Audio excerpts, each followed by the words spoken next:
সেটাই বলেছেন। চালান নিয়ে প্রশ্ন তুলেছে, ওটা তদন্ত, ওটা সিবিআই দেখবে, ওটা নিয়ে আমি কি বলবো, ওটা নিয়ে আমার কিছু বলার নেই। নমুনা পরীক্ষা করা হবে ফরেনসিক ল্যাবরেটরিতে এমসি নিয়ে গিয়ে। ওনারা বিচারের জন্য যেটা প্রয়োজন সেটা করবেন, সেটা নিয়ে আমার কিছু বলার নেই। রাজ্যের পক্ষে আইনজীবী রয়েছে, 23 জন মারা গেছে এই রাজ্যের পক্ষে আইনজীবী। ওগুলো ডাক্তার বলবেন, ওগুলো আমি কি বলবো বলুন তো, আমি তো জানি না ওগুলো কিছু। আজকে কি চেয়েছিলেন, আজকে সুপ্রিম কোর্টে কি রায় হবে হয়েছিলেন, বা আজকে যা দেখলেন? হয়েছে, তবে আমি আশা ছাড়িনি, আশা তো আছেই আমার। ডাক্তারদের আন্দোলন থেকে সরে যেতে বললো, 5টার মধ্যে আন্দোলন তুলে নিতে বললো, নাহলে সরকার ব্যবস্থা নিলে আমাদের কিছু করার নেই, এটা জানালো সুপ্রিম কোর্ট। এটা এবার ডাক্তাররা বুঝবে, কি বলবো আমি এটা। মুখ্যমন্ত্রী বলছে যে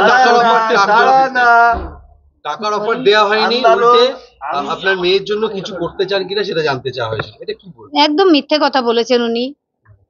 টাকার অফার তো দেওয়াই হয়েছিল, কিন্তু সেটা তো মুখ্যমন্ত্রী মিথ্যে কথা বলছেন। উনি তো বলছেন পরিবার টাকা চেয়েছিল, কখনো চাইনি, বরং উনি বলেছিলেন আপনার মেয়ে তো একটা পাবে, ওটা দিয়ে মেয়ের স্মৃতির জন্য কিছু বানিয়ে রাখবেন। আমি বলেছিলাম দিদি তখনই নেব যখন আমার মেয়ে বিচার পাবে এবং দোষীদের সাজা হবে, তখন আমি নিজে গিয়ে আপনার দপ্তর থেকে নিয়ে আসবো।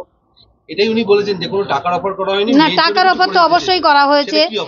টাকার অফার ওই ডিসি, হ্যাঁ, মুখ্যমন্ত্রী বলেছেন হয়ে গেছে, উৎসবে ফিরুন। আর আন্দোলন সব দেশের মানুষ যদি ভাবে যে উৎসবে ফিরবে, কিন্তু দেশের মানুষ তো আমার মেয়েটাকে নিজের পরিবারের মেয়ে ভাবছে, তারা যদি পারে ফিরতে আমার কিছুই বলার নেই। তবে আমার ঘরেও দুর্গাপুজো হতো, আমার মেয়ে নিজে করতো, সেটা তো আমার বাড়িতে তো কোনোদিন আর দুর্গাপুজোর আলো জ্বলবে না, আমার ঘরের প্রদীপ নিভে গেছে। আমি কি করে মানুষকে বলবো উৎসবে ফিরতে বলুন? 1 মাস হয়ে গেছে। যদি মুখ্যমন্ত্রীর ফ্যামিলিতে এরকম ঘটনা ঘটতো, উনি কি পারতেন এটা বলতে? নিশ্চয়ই পারতেন না।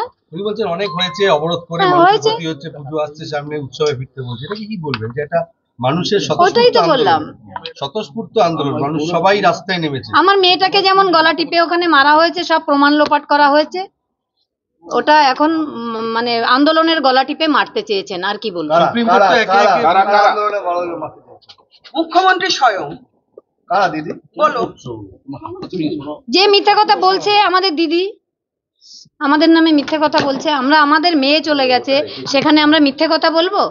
উনি আমাদের মেয়েটাকে আর ফিরিয়ে দিতে পারবেন না তো, আর কোনোদিনই তো আসবেন আমার বাড়িতে মেয়েটা। আমার সিন অফ ক্রাইম বদলে গেছে, আজকে দেখা যাচ্ছে যে